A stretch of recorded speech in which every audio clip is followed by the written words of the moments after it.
Americans honor Veterans Day tomorrow, it's also important to remember the silent war still being waged in homes and barracks and countless other places where soldiers, past and present, are still dying.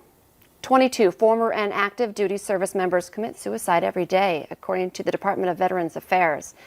Joining us today, we have a war veteran. Rick Kuhn joins us to share his story and also talk about a program that he is very passionate about. Rick, welcome back to our show. Thank you. Well, and thank you for your service. I appreciate you being on our show. I know we have visited with you quite a bit in the past. But before we jump into Mission 22 and a lot of different things that you are passionate about, would you mind sharing a little bit of your story today? Well, I joined the North Dakota National Guard when I was even less than 17. My parents had to sign a waiver because I knew that's what I wanted to do, and I spent the next almost 21 years in North Dakota National Guard. Went to Iraq in 03-04, and now I'm the commander of the VFW downtown Post 762 for the last 3 years. Okay, so obviously a dedicated veteran, dedicated soldier, someone who is living and breathing the military. This is not something that you haven't stopped serving, I should just say that. And one of the programs that you're very passionate about is Mission 22. Can you tell people what that program is about? Well, 22 is the average 22 veterans commit suicide every day or attempt suicide every day. And, obviously I think the number is closer to 20 right now, but that's still way too high. And I'm so passionate about it because the person I slept next to in Iraq, he committed suicide right when we got back. And, 22, I think you're supposed to do 22 push-ups or planks every day in honor of veterans.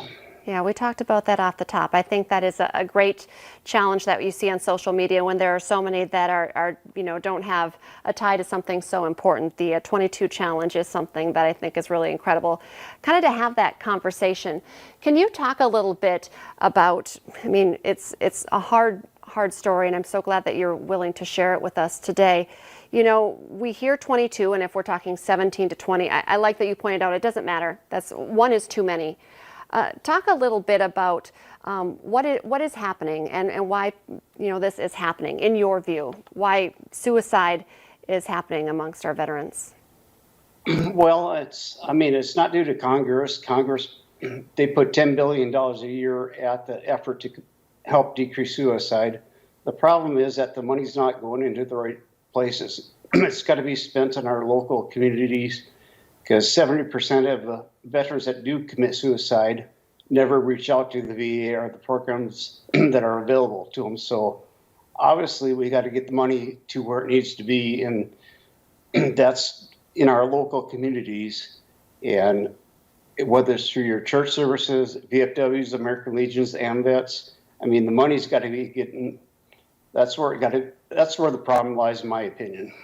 Can we talk a little bit about PTSD as well? I know Mission 22 focuses on veteran and soldier suicide, but also PTSD, and a lot of times that they go hand in hand. PTSD is something that is prevalent, but not necessarily talked about maybe as much as it should be. Well, I think the soldier's too proud. You're a soldier, and PTSD is something you don't want to talk about. And it's when you're in war situation or overseas, or even just in the military stateside in general, you have your own tribe, platoon, that everybody has your back. And then once you transition out of the military, you get thrown out into society, and you're on your own. When you're in serving, everybody else has your back, and you have somebody else's back, and you knew what your mission was.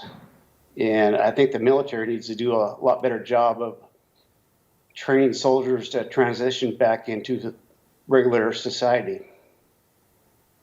I did post a link to Mission 22 on our North Dakota Today Facebook page if people would like to go there as a resource.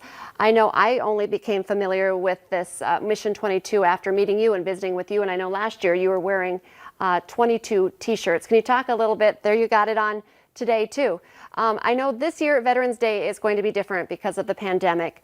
Is there any message that you would like to get out, or anything that you would like to tell people about, getting involved or helping out this cause?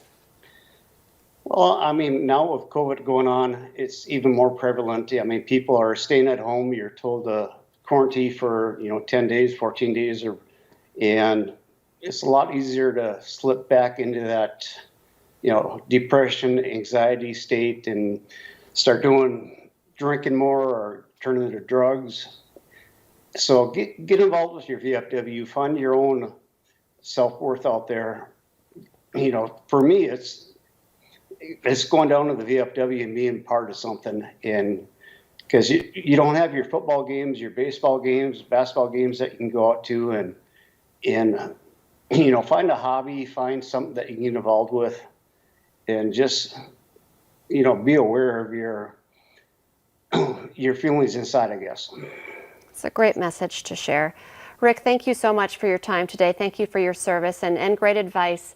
A great time for veterans who may be watching, or a loved one who knows they have a veteran who is suffering. There are those who understand, and they're probably at your local VFW, and there are resources to help as well. Thank you, Rick, for your time.